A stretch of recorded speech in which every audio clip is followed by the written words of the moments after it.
July 27. నీవు వారికి వాద్యము బాగుగా వాయించుచు మంచి స్వరము కలిగిన గాయకుడవుగా ఉన్నావు. వారు నీ మాటలు విందురు గాని వాటిని అనుసరించి నడుచుకున్నారు. యెహెజ్కేలు 33:32.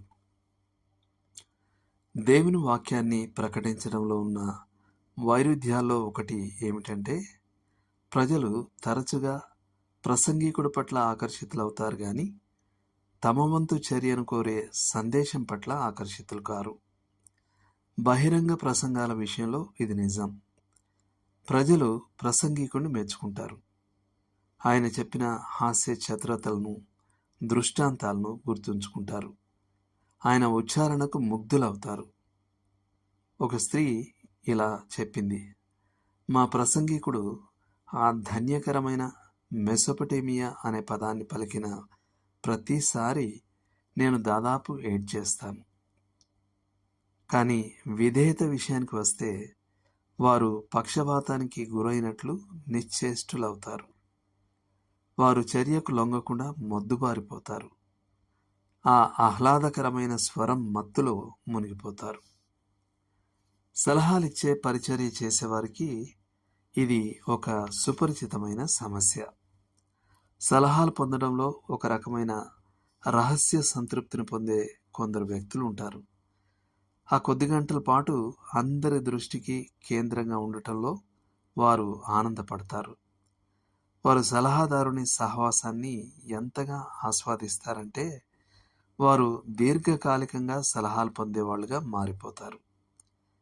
బహుశా వారు సలహా పొందడానికే వచ్చి ఉండొచ్చు, కానీ వారికి నిజంగా సలహా వద్దు. వారి మనసులు ఇప్పటికే ఒక నిర్ణయానికి వచ్చేస్తాయి. తాము ఏం చేయాలో వారికి తెలుసు. సలహాదారుని సలహా వారి కోరికతో ఏకీభవిస్తే వారు బలపడతారు. అలా కాకపోతే వారు అతని సలహాను తిరస్కరించి తమ మూర్ఖపు మార్గంలోనే కొనసాగుతారు. హేరోదు రాజు ఈ తరగతికి చెందినవాడే. అతడు బాప్తిస్మమిచ్చు యోహాను మాటలు వినడానికి ఇష్టపడేవాడు. మార్కు సువార్త 6:20. కానీ అతడు కేవలం పై ఆసక్తి చూపించేవాడు. ఆ సందేశం తన జీవితాన్ని మార్చనివ్వాలనే ఉద్దేశం అతనికి లేదు.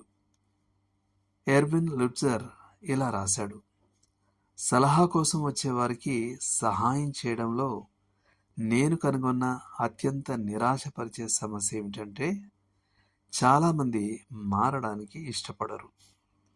అయితే వారు చిన్న చిన్న సర్దుబాట్లు చేసుకోవడానికి సిద్ధంగా ఉంటారు.